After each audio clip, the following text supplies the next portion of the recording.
Assalamualaikum warahmatullahi wabarakatuh. Halo teman-teman semua, kami dari kelompok 6 ingin menampilkan hasil presentasi kami tentang meningkatkan produktivitas dan mutu.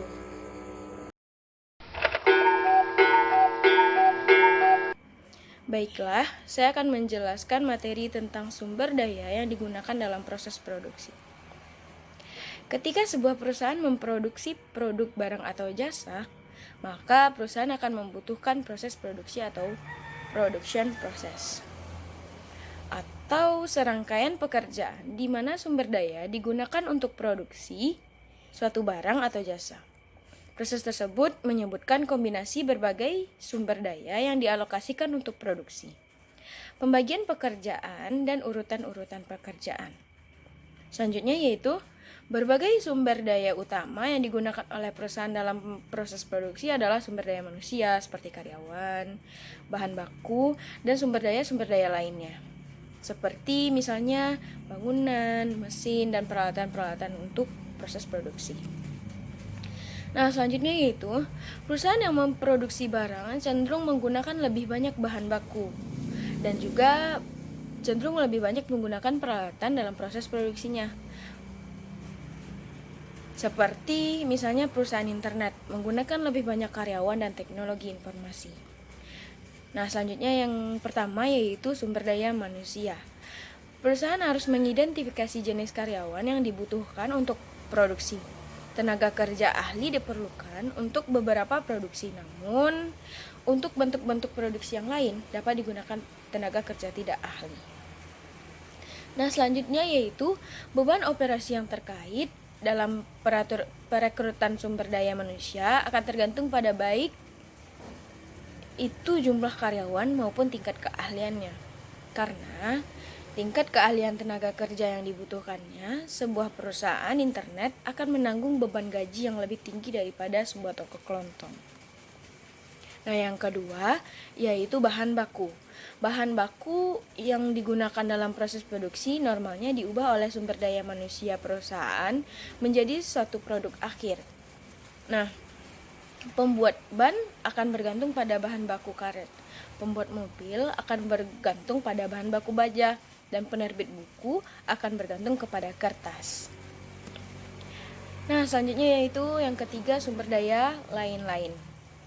Kebanyakan bentuk produksi membutuhkan bangunan. Perusahaan manufaktur menggunakan pabrik dan kantor. Perusahaan jasa menggunakan kantor. Lokasi tersebut dapat dimiliki atau disewa oleh perusahaan. Karena membeli sebuah bangunan dapat mahal biayanya. Beberapa perusahaan hanya menyewa bangunan yang mereka gunakan. Nah, sewa juga memungkinkan perusahaan pindah pada akhir masa sewa tanpa harus menjual bangunan. Mesin dan peralatan juga dibutuhkan oleh banyak perusahaan manufaktur. Teknologi juga dapat menjadi salah satu sumber daya yang dibutuhkan bagi perusahaan-perusahaan manufaktur dan jasa. Nah, selanjutnya yaitu mengombinasikan berbagai sumber daya untuk produksi. Para manajer mencoba untuk memanfaatkan berbagai sumber daya.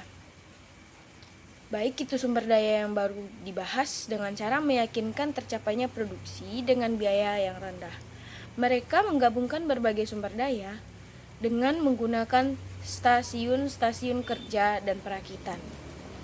Nah, stasiun kerja atau workstation adalah area di mana satu atau beberapa orang karyawan diberi pekerjaan tertentu. Stasiun kerja membutuhkan mesin dan peralatan sekaligus juga karyawan. faktor-faktor yang mempengaruhi keputusan lokasi. Beberapa faktor yang harus dipertimbangkan ketika akan menentukan lokasi yang optimal. Faktor-faktor yang paling relevan akan disebutkan di bawah ini.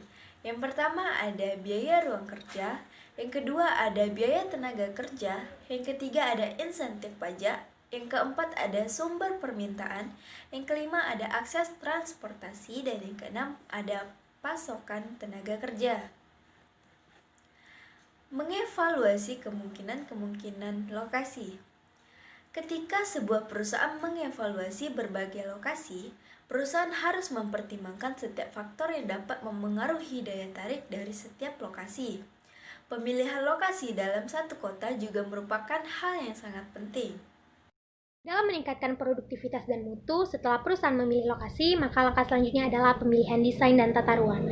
Desain menunjukkan ukuran dan struktur dari pabrik atau sebuah kantor, sedangkan tata ruang merupakan pengaturan mesin dan peralatan dari kantor atau pabrik tersebut. Nah, dalam pemilihan desain dan tata ruang ini ada dipengaruhi beberapa faktor. Yang pertama yaitu karakteristik lokasi.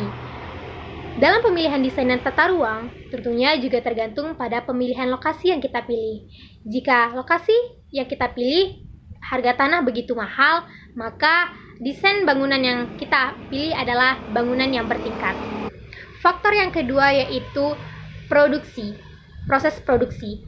Nah, pemilihan desain dan tata ruang ini juga tergantung pada pemilihan produksi yang digunakan. Jika perusahaan menggunakan operasi lini perakitan, maka seluruh pekerjaan yang ada operasi seharusnya ditempatkan di area umum yang sama. Ketiga, lini produk. Sebagian perusahaan memproduksi lebih dari satu produk dan jasa di lokasi mereka. Jika perusahaan memilih lini produk yang sempit, maka mereka akan memusatkan satu produksi saja, sehingga lokasi dari ruang yang mereka pilih tentunya sedikit. Berbeda dengan perusahaan yang memilih lini produk yang luas, mereka akan menawarkan beragam jenis produk, sehingga lokasi yang mereka butuhkan tentu lebih luas daripada perusahaan yang memilih lini produk sempit. Faktor yang terakhir yaitu kapasitas produksi yang diinginkan.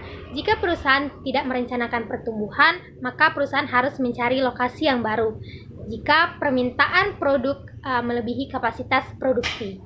Nah, tetapi jika perusahaan tetap mempertahankan lokasi yang ada, tentunya perusahaan harus menduplikasikan mesin-mesin yang ada, atau dapat perusahaan meminta para karyawannya dapat mengerjakan sebagian pekerjaan mereka di rumah saja. Nah, itu adalah tentang meningkatkan produktivitas dan mutu dari kelompok kami. Assalamualaikum warahmatullahi wabarakatuh.